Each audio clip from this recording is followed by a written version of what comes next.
Daniel, we need you to train someone, my boss announced on a gray Tuesday morning.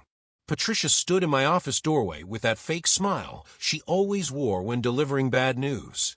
I'd worked at Westfield Manufacturing for 18 years, building the inventory system from scratch, and now she wanted me to train someone. Sure, I replied, keeping my voice steady. New team member. Something like that. She handed me a folder. His name is Blake Morrison. He starts Monday. Corporate wants you to teach him everything about the inventory management system. Everything. The word hung in the air like a threat. I opened the folder and saw his resume. 24 years old. Fresh MBA. No real experience. And his salary, listed accidentally on the second page, was $15,000 more than mine. I looked up at Patricia. Her expression told me what she wouldn't say out loud. I was being replaced. After 18 years of loyalty, of building the system that saved this company millions, I was training my own replacement. Of course, I said calmly. Happy to help. Patricia seemed relieved. She expected anger or questions. Instead, I smiled. That evening, I sat in my home office and opened my personal files. 18 years ago, when Westfield hired me as a junior analyst, the company was drowning in inventory chaos. Products disappeared. Orders got mixed up. Money leaked everywhere.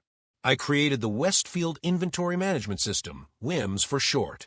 It tracked every item, predicted needs, automated ordering, and saved the company approximately $4 million annually. My boss at the time, old Mr. Hendricks, had praised my work. He retired 5 years ago.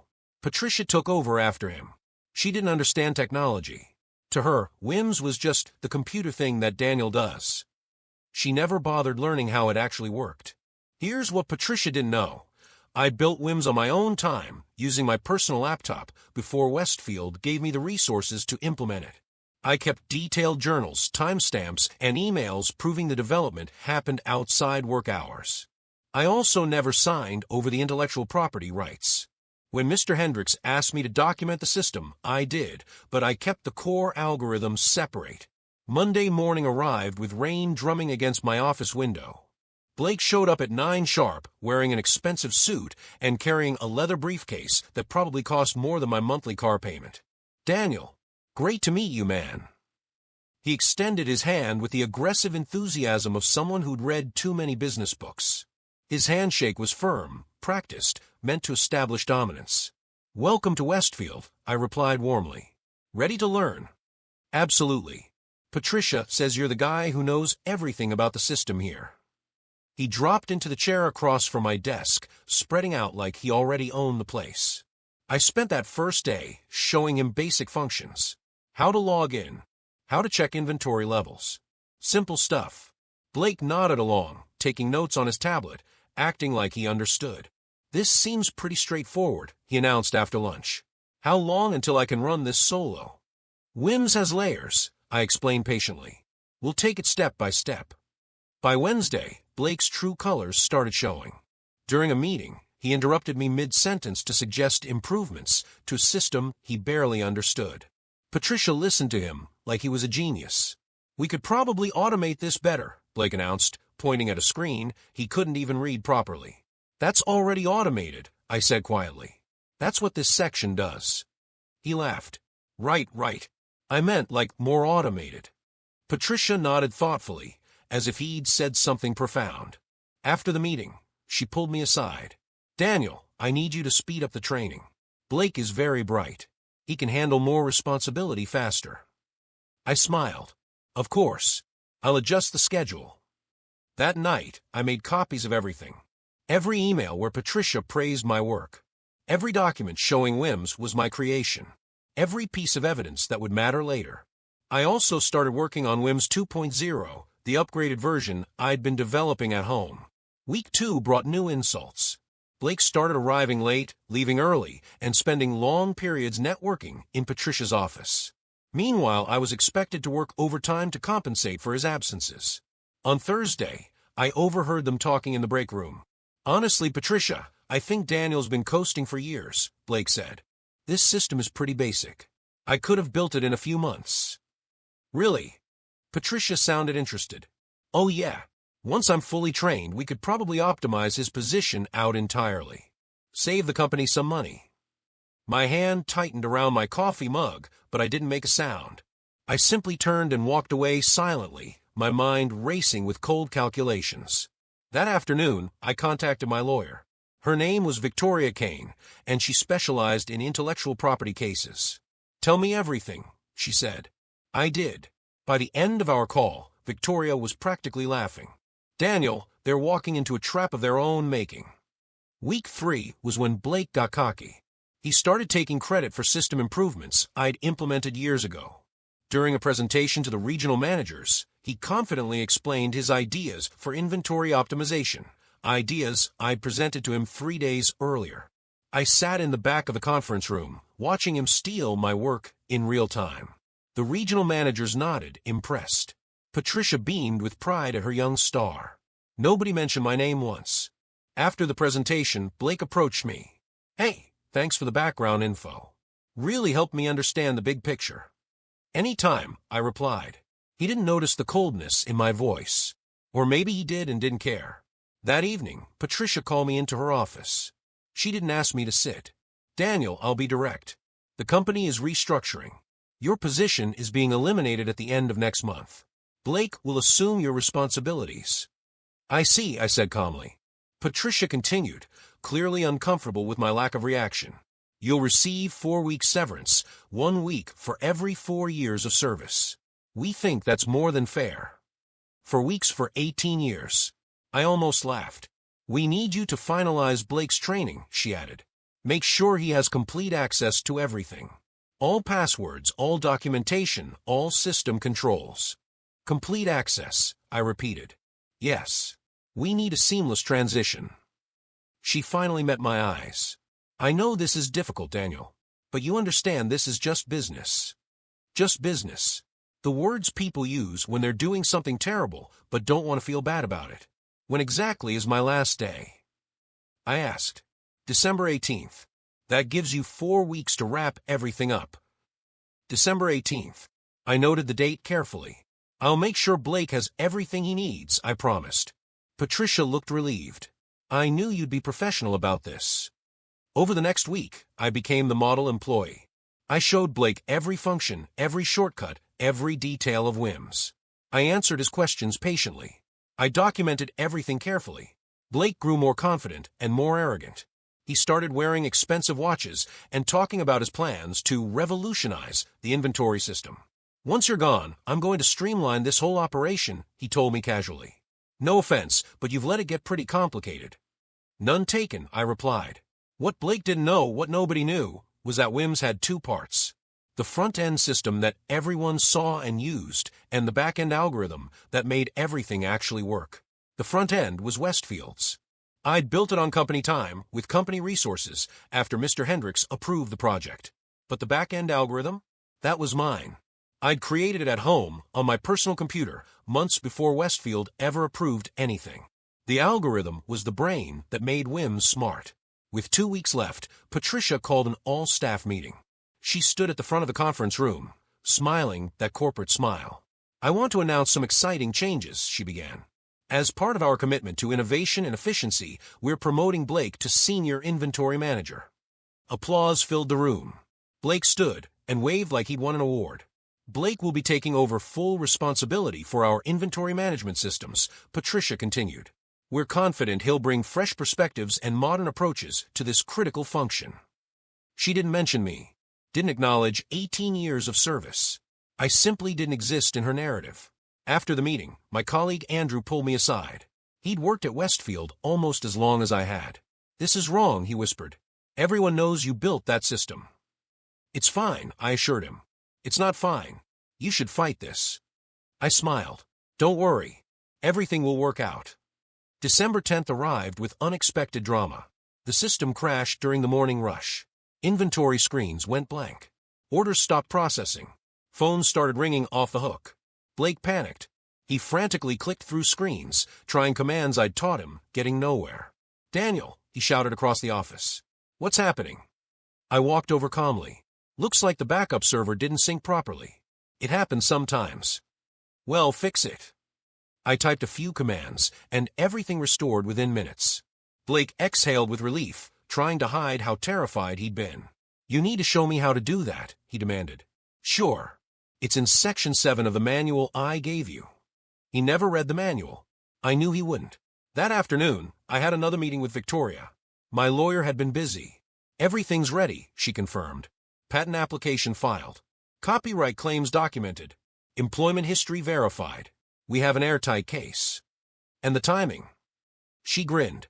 "Perfect." My last week felt surreal. Colleagues stopped by my desk to say goodbye. Some brought cards. A few seemed genuinely sad. Most were just uncomfortable. Blake barely acknowledged the transition. He was too busy redecorating what would become his office, my office, talking about his vision for the future. On Tuesday, he called me over to his computer. "Hey, I'm trying to run the monthly audit report, but it's asking for some kind of administrator code." "That's the master access protocol," I explained. "It's in the documentation. Can't you just give me the code?" I smiled. "I'll write it down for you." I wrote down a code that would work perfectly fine for now.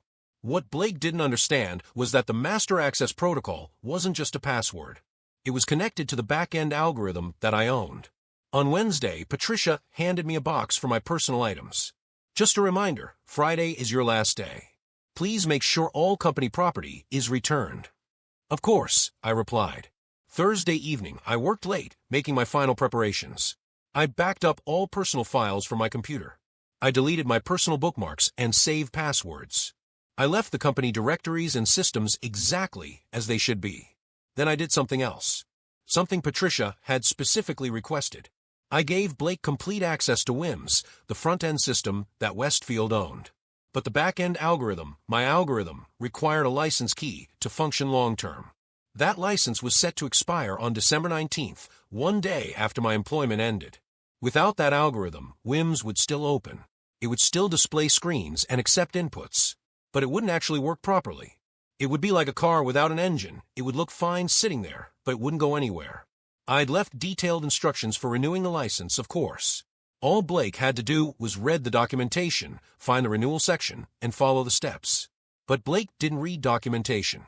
Friday, December 18th. My last day at Westfield Manufacturing. I arrived early and found a small goodbye cake in the break room.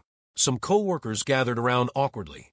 Patricia made a brief speech about new chapters and exciting opportunities. Blake didn't attend. He was already in his new office, probably imagining his brilliant future.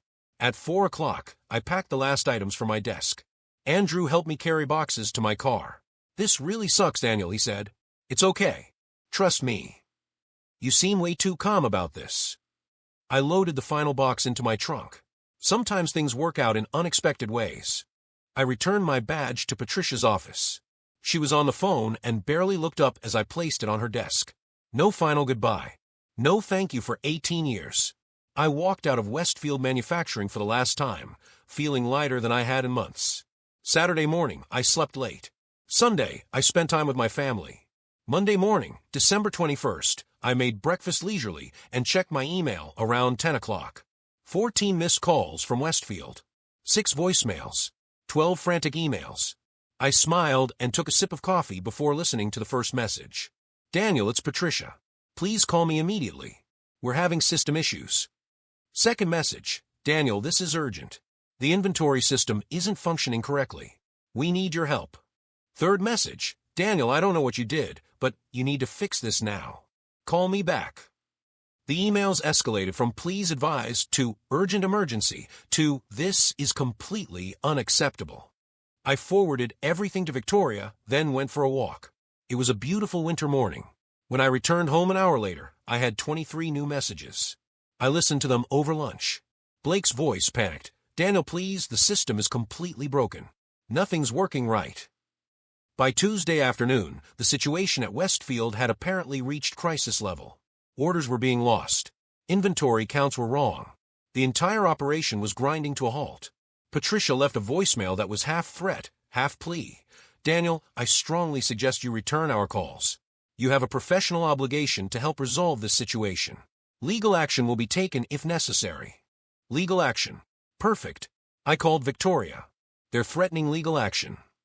"Excellent," she said cheerfully. "I was hoping they would." Give it one more day, then we'll respond. Wednesday morning brought a certified letter from Westfield's legal department demanding I return immediately to rectify the sabotage of their system. Sabotage. They were actually claiming I'd sabotaged something. Victoria drafted our response. It was beautiful. The letter explained that WIMS consisted of two components: the front-end interface, which Westfield owned, and the back-end processing algorithm, which I owned, as proven by timestamps, development logs, and the patent application currently pending. The license for my algorithm had expired per its terms. Westfield was welcome to renew it for the standard licensing fee. Thursday brought silence. No calls. No emails. I imagined the chaos as Westfield's lawyers read our letter and realized their mistake. Friday morning, my phone finally rang. Unknown number. Hello, Mr. Daniel Foster? An unfamiliar voice. This is Howard Brennan. I'm the CEO of Westfield Manufacturing. The CEO himself. This was better than I'd expected. Hello, Mr. Brennan. I think there's been a misunderstanding, he began, using that smooth executive voice. I just learned about your situation, and I'm deeply troubled by how your departure was handled. I see. Patricia acted without my knowledge. If I'd known about your contributions, this would never have happened. He paused. I'd like to discuss bringing you back, with a significant raise and a proper title. That's interesting, I said. We need that system operational immediately. Whatever you want, within reason, we can negotiate. Within reason. Always a catch. I appreciate the offer, I replied, but I'm no longer interested in employment at Westfield. Silence on the other end. Mr. Brennan cleared his throat. Then perhaps we can discuss licensing terms for your algorithm. Perhaps, I agreed. My lawyer will send over the standard licensing agreement. The annual fee is $200,000. 200, he caught himself. That seems excessive. WIMS saves Westfield approximately $4 million annually. A 5% licensing fee is quite reasonable. We could build our own system, he threatened. You certainly could.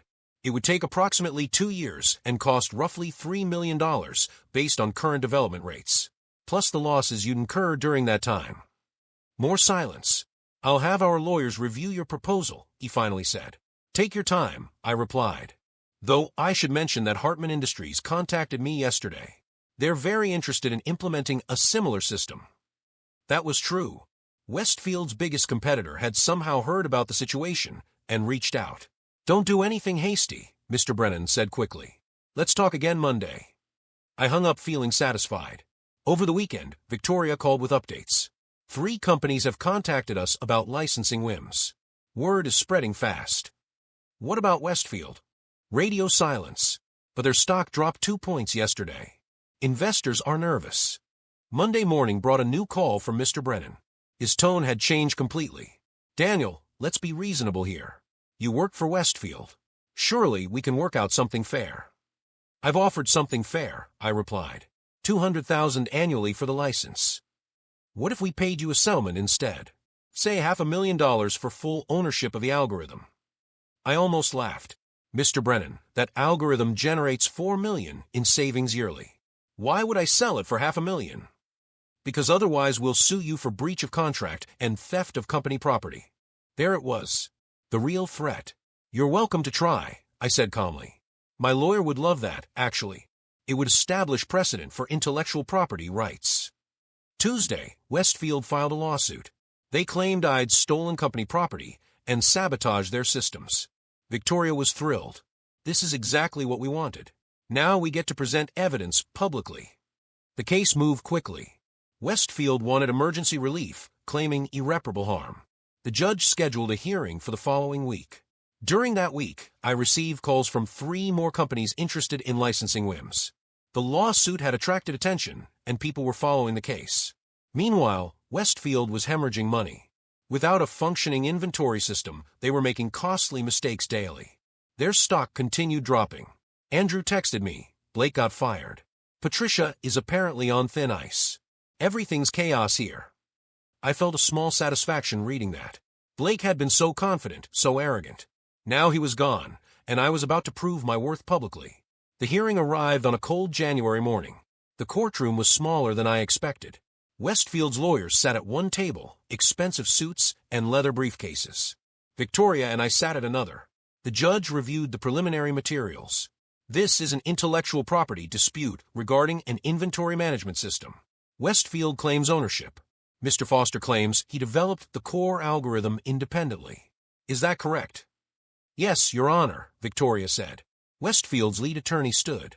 Your Honor, Mr. Foster was employed by Westfield during the development period. Any work he performed is company property under his employment contract. Victoria stood. The employment contract addresses work performed on company time with company resources. The algorithm in question was developed prior to employment approval on personal equipment during personal time. We have extensive documentation. She presented development logs, timestamp files, and emails. Everything showed I built the algorithm at home, months before Westfield approved the WIMS project. The judge studied the evidence carefully. Mr. Foster, the judge addressed me directly. When did you first develop this algorithm? In January, 18 years ago, Your Honor. I was working on it as a personal project. When Westfield hired me 3 months later, I proposed implementing a system based on my work. And did your employer request ownership of your prior work? No, Your Honor. They asked me to build a front-end system to utilize the algorithm. That front-end system is theirs. The algorithm remained mine. Westfield's lawyer jumped in. Your Honor, this is a semantic game. The entire system was built for Westfield's benefit during his employment. The front end was, Victoria countered. The algorithm existed independently and was licensed to Westfield under the original terms, which have now expired. The judge asked several more questions, reviewing documents. Finally, he spoke. Based on the evidence presented, Mr. Foster appears to have legitimate ownership claims to the core algorithm. The preliminary injunction is denied. Westfield's lawyers looked stunned. However, the judge continued, this requires fuller examination. We'll schedule a complete hearing for next month. We left the courthouse victorious. The denial of Westfield's injunction meant they couldn't force me to restore the system without compensation. That afternoon, Mr. Brennan called again. His voice was tired. You win, Daniel. Name your terms. $200,000 annually for the license, I repeated. Fine. We'll pay it. And a public statement acknowledging that I developed the core algorithm. Silence. Then, agreed. And Patricia's resignation. That's already been handled, he said quietly. She was terminated last week. I felt a cold satisfaction hearing that. Patricia had dismissed me without thought. Now she was gone. One more thing, I added. I want my name on the system. Not hidden in credits. Properly attributed. Done. Anything else? That's everything. Victoria drafted the agreement. Westfield signed it within days. They needed their system working immediately. The $200,000 annual licensing fee would continue as long as they used WIMS. Forever. February brought unexpected developments. The publicity from the lawsuit attracted attention from other companies. 5 manufacturers contacted me about implementing similar systems. I established my own consulting company, Foster Inventory Solutions. Within 3 months, I had 7 clients, each paying licensing fees and consulting rates. My annual income tripled, then quadrupled. By June, I needed to hire staff. I reached out to Andrew first. Are you serious? He asked when I offered him a position. Completely. I need someone who understands manufacturing operations. Someone trustworthy. He quit Westfield the next day. Over the summer, 3 more former Westfield employees joined my company. People who'd been overlooked, undervalued, treated as replaceable. Together, we built something remarkable.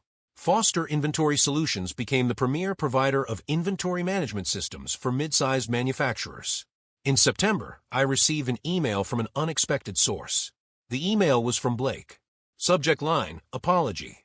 I almost deleted it, but curiosity won. Daniel, I know I don't deserve a response. I was arrogant and disrespectful. I took credit for your work and treated you terribly. Losing that job was the best thing that happened to me. It forced me to grow up and realize how much I didn't know. I'm working at a small company now, learning from the ground up. If you ever need an entry-level analyst who's learned some humility, I'd be honored to apply. If not, I understand. I just wanted to say I'm sorry. I stared at the email for a long time. Part of me wanted to ignore it. Part of me remembered being young and stupid myself. I forwarded it to Andrew. What do you think? People can change, he replied. But verify first. I did some checking. Blake was indeed working at a small company in a junior position with good reviews from his supervisor. I wrote back, apology accepted. Keep learning. If you're still interested in a year, reach out again. 1 year after leaving Westfield, I stood in the conference room of my own company. 12 employees now. 15 clients. Revenue exceeding $2 million annually. On the wall hung a framed article from Manufacturing Today magazine, From Terminated to Triumphant, how Daniel Foster transformed industry inventory management. Andrew walked in, grinning. You seeing the news? What news? He pulled up an article on his tablet. Westfield just got acquired by Hartman Industries. Apparently, they never recovered from a chaos last year. Stock price dropped 40%. I read the article. Mr. Brennan had retired. The company was being absorbed into their competitor. Hundreds of jobs relocated or eliminated. I should have felt satisfaction. Instead, I felt something more complex. Those were real people affected, people I'd worked with. You okay? Andrew asked. Yeah, just thinking about how differently things could have gone. If they'd treated you fairly? If they'd just valued people properly? My phone buzzed. Another company requesting a consultation. I answered it professionally, discussed their needs, scheduled a meeting. After hanging up, I looked at the team working in the office beyond the conference room. People I'd chosen carefully. People I valued. 18 years ago, I'd walked into Westfield as a junior analyst with an idea. Last year, they'd thrown me away like I was nothing. Today, I was proof that being underestimated can be the best gift your enemies give you. The final task they'd assigned me, training my replacement, had taught me the most important lesson. My value didn't depend on their recognition. It never had. Sometimes the best revenge isn't about destroying those who wronged you. It's about building something so successful that their mistake becomes obvious to everyone watching. I'd train my replacement. And in doing so, I'd train myself to become irreplaceable.